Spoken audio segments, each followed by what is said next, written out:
Kwaku wakila a ombaye mokozi ni mayoke ata okokana tia na a tamsifu Mungu. Bien-aimé en Christ, je vous salue au nom du Seigneur. Laisse-moi vous parler concernant l'évangile de l'éternité. L'an 2010, je me suis mis dans ce train qui n'a pas de garage, un train qui va tourner le monde entier, un train qui porte l'évangile de l'éternité. Je vous parlerai des montagnes, des barrières que nous avons traversées. Je vous montrerai comment le feu a dévoré ces frontières, ces barrières, des montagnes qui s'étaient introduites dans notre route. Mais il faut que Satan le sache. C'est bien écrit qu'il ne vaincra point. Jésus a vaincu, il reste toujours le vainqueur. Et comme Jésus a vaincu, nous aussi nous vaincrons. Ça, c'est la parole de Dieu. Bien-aimé en Christ, l'évangile de l'éternité n'est autre que le message qui est écrit dans Apocalypse 14, le verset 6 à 7. J'étais révélé par un serviteur de Dieu, Jean.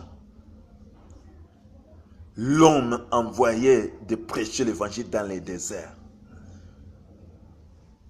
Aujourd'hui, beaucoup de gens se frappent la poitrine. Ils se croient évangélisés. Nous devons imiter les gens. Nous devons imiter le serviteur de Dieu qui ont propagé l'évangile dans les années passées. Nos prophètes, je peux citer Jean, Esaïe, Pierre, je peux citer les autres qui ont défendu l'évangile de l'éternité. Et si aujourd'hui nous pouvons prêcher l'évangile, c'est grâce à ces batailles des hommes de Dieu, vaillants hommes de Dieu, qui ont combattu jour et nuit sans avoir peur. Sans avoir peur. C'est le même évangile que je vais prêcher aujourd'hui. Je quitte mon pays un certain vendredi matin pour traverser des frontières. J'ai traversé le Rwanda. Arrivé au Rwanda, j'ai dit aux Rwandais, l'heure est venue de ne plus s'honorer, de ne plus rester dans l'obscurité. Nous devons maintenant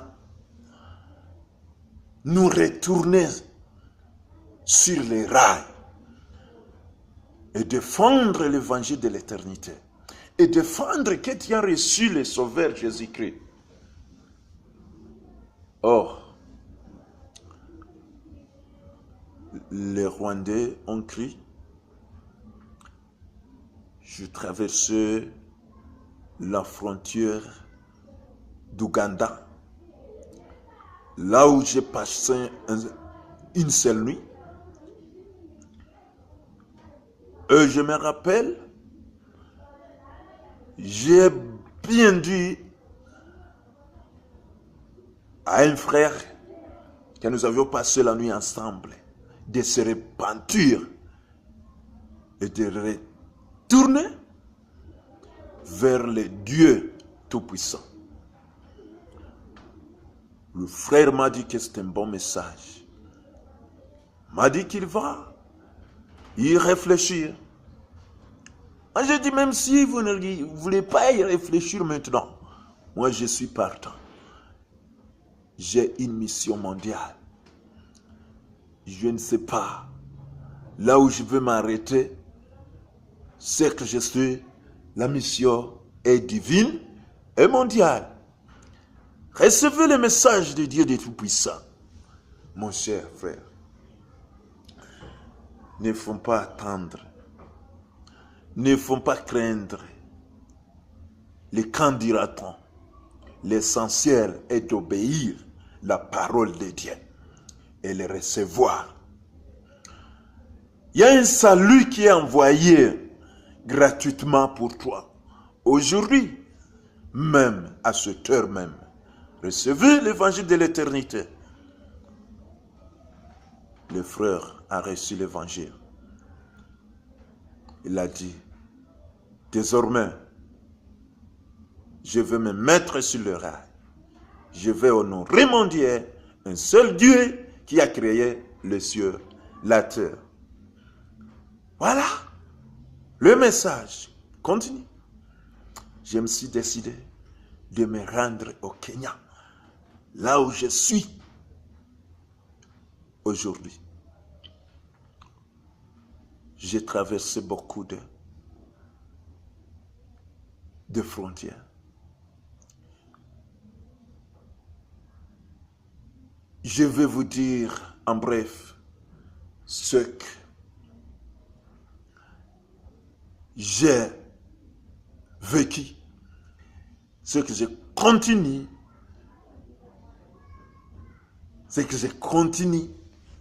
de vivre.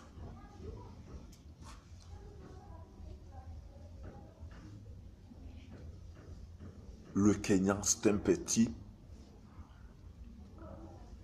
pays qui n'est pas encore évangélisé. Comprenez-moi de le répéter, qui n'est pas encore évangélisé. Mes chers frères, serviteurs de Dieu, missionnaires internationaux,